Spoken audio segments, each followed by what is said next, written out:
Assalamualaikum warahmatullahi wabarakatuh. Alhamdulillah, thanks to Allah that He still gave us another chance to live another life beautifully, and we are still in a very good condition of health despite being in the middle of COVID-19 situation. So my name is Nur Anis Ejina binti Makhades. My metric number is 1211290, and today I will be presenting and explain a little bit about my final task from last semester, which is pop-up pod multi-texture. Alright, before I move to a deeper explanation about my pop-up pod, I would like to brief you guys what is actually a pop-up pod multi-texture.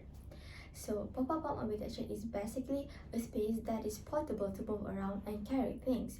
And since 2019, where COVID-19 viruses started to spread, people are very common about this pop-up pod multi-texture because we commonly use them as a temporary shelter or a registration room. And in Malaysia, as we all know, where COVID-19 cases are increasing day by day, hospitals in Malaysia are out of bed and out of limit to put more patients in the hospital. So this is where the pop-up pod multi-texture became very functional to us, where we put the extra patient in the pop-up pod instead in the hospital. And this way we can actually give more space to the patient, and we can actually put more patient that is infected to the COVID-19 to the hospital, and they can be treated easily. This task actually aims the student to understand the underlying principle of anthropometric needs, and not only that, it wants us to help the frontliners such as doctors, soldiers, and police to fulfill their needs, because they have been such a very huge help to the society while controlling this critical COVID-19 situation. One of the main issues that I've got from my research is that the frontliners are actually struggling with their duties of saving other people's life until they don't have enough time for themselves and to take care of themselves, such as a deep sleep, a proper shower, or maybe they don't even eat. And these small problems can actually lead to a worse problem, such as extreme physical fatigue and also a bad mental health condition. And as we all know, a very bad mental health condition can also lead to a worse problem such as suicide, and it is actually a nightmare to everyone in this world. In order to help them with this problem, I am going to design a pop-up pod multi-texture that is very comfortable and also private for them to sleep, rest, or maybe do their hobbies. Because based on my research, most of the frontliners are actually want to do their hobbies such as read books, listen to music, or watch movies as their stress reliever, but they don't have enough time and a private space to do so. But with the existence of my pop-up pod multi-texture, they can actually do all these kinds of activities alone, and they can have such a good me time. To interpret the Nakli ayah that also has a meaning, do they not see the birds contrain in the middle of the sky? None hold them but Allah. Mostly they are signs for people who believed. So from this beautiful ayah, I am actually want to tell people that it is actually very impossible for a human like us to stay floating in the middle of the air. But with Allah's permission, even staying afloat or maybe flying is doable.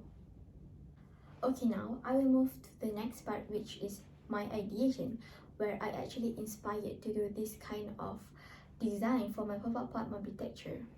So at the first place, I actually inspired by a swing, but after a few discussions with the lecturers and my friends, I actually think that swing is not the best concept that I can choose. So I searched for another bird-related stuff, and it finally came out as a bird nest. So from the bird nest itself, we can see that it has a round shape inside the nest where it can give private space for the users. But it is very impossible for a round shape to stand alone, right? So this leads to my design process, where I actually cut a little part from the bottom of the bird nest to make it flat. And for the laying space, I added a hanging hammock for the users to sleep on it. For the structure itself, I basically want to do it exactly like an umbrella method, where we can just press one button and we push the slide up and the umbrella can be fully opened. But it is actually very impossible to do so, and it only can be done if I just make it as a custom made. But for me as a student, I changed the structure to the basic structure that came from a swing. So basically, this structure has four main pillars, two pillars at both sides and one beam connected to the right and the left side where it can support the load from the users. So basically, my pop-up pod architecture is quite big in size because I want the users that will use my pop-up pod to be able to stand fully and also to lay down fully. And for the height itself, I decided to do it 1700 millimeters because it is actually an average height of people in Malaysia despite their gender, male and female. And for the length itself, I do it 1900 millimeters for the users to be able to fully lay down. And also the extra dimension is actually for the size of the two pillars at the right and the left side of the pop-up pod architecture. So basically 1900 millimeters are a dimension of two pillars at right and left side, and also the dimension for the people to lay down. And for the width itself, I decided to do it 1000 millimeters only because it is actually a basic measurement for people who lay down even on bed. So it is basically possible to lay down fully in the width of 1000 millimeters. So now let's move on to the next part of this presentation, which is the method that I use for the pop-up pod architecture to work smoothly. So there are exactly two methods that I use in this pop-up pod, and the first one is flipping method. So this flipping method is actually just like how our door works. It basically has one hinges that is connected to our wall and to our door for the door to be opened and to be closed smoothly.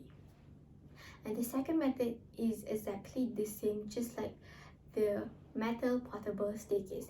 The staircase that we use whenever we want to repair our fan, our aircon, or maybe our lamp in our house.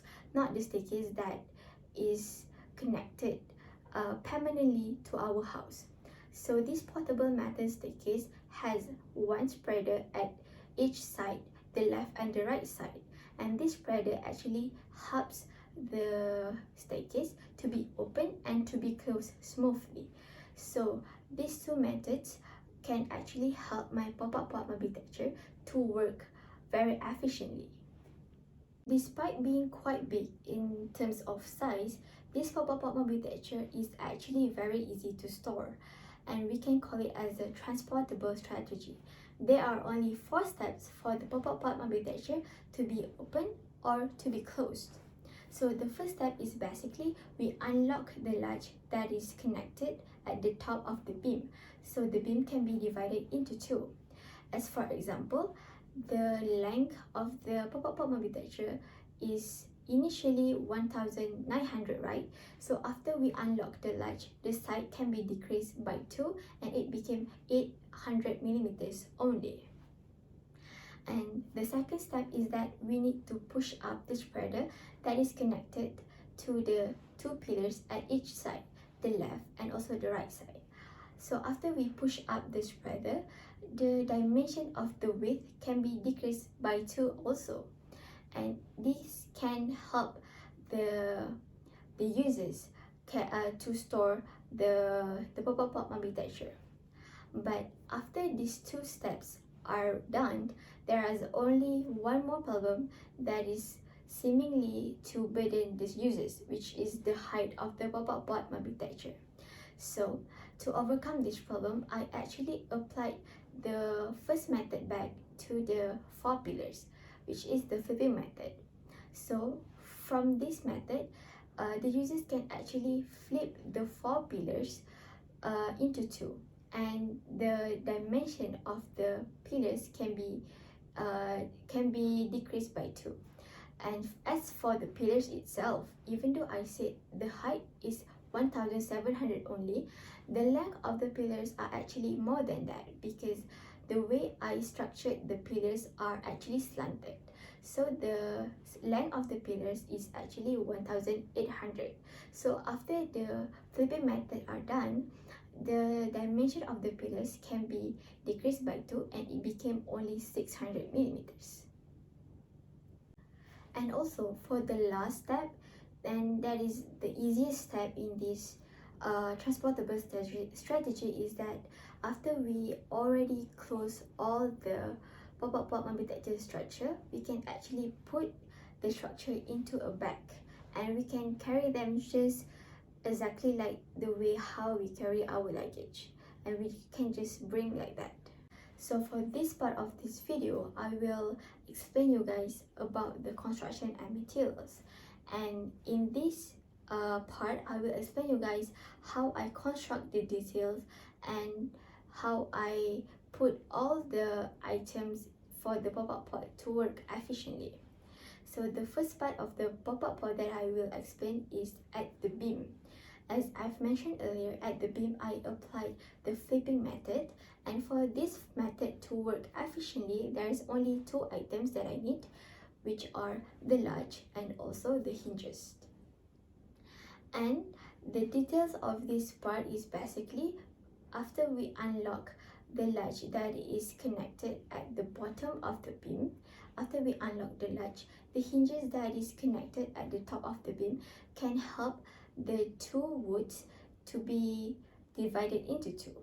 And the function of hinges itself is to maintain the woods at its place, so the flipping method can be done very smoothly. Before I move to the construction details for the 4 main pillars, there is actually one small part of the pop-up architecture that I want to show you guys, which is a place where the beam and the pillars is connected. So for the pillars to be open and to close smoothly, there is 2 plates of wood that I connect to the pillars. So it is basically 1 plate of wood, 1 pillars, and another 1 plate of wood connected together. So at this plate of wood, there are 2 parts that I will be explaining. The first one is the outside part, and the one is the inner part. And for the outside part, that is exactly a place where I connected the pillars and the woods, where I connect them with a screw. And for the inside of the plate wood, there's actually 1 hinges connected to them, where it connects the plate woods and the top beam. So these hinges actually helps the top beam to close smoothly and to be opened smoothly, and also it functions for the woods to stay at its place. So now I will be explaining about the construction where the 4 pillars can be flipped into 2. For these 4 pillars to be flipped into 2, we need to cut them at the same length, which is 900 at each side. So for this flipping method to be done, there is only 2 items that we need, which is the latch and also the hinges. Just what I've explained at the top of the beam, we need to unlock the latch at the inside of the pillars, so that the hinges at the outside of the pillars can be worked, where it helps the pillars to be flipped into 2. So this method will apply to all 4 pillars for the size to be decreased. So after I explain about these 4 pillars, it is actually the end of this video, and I would like to thank you guys for watching and listened attentively for what I've explained. Thank you so much.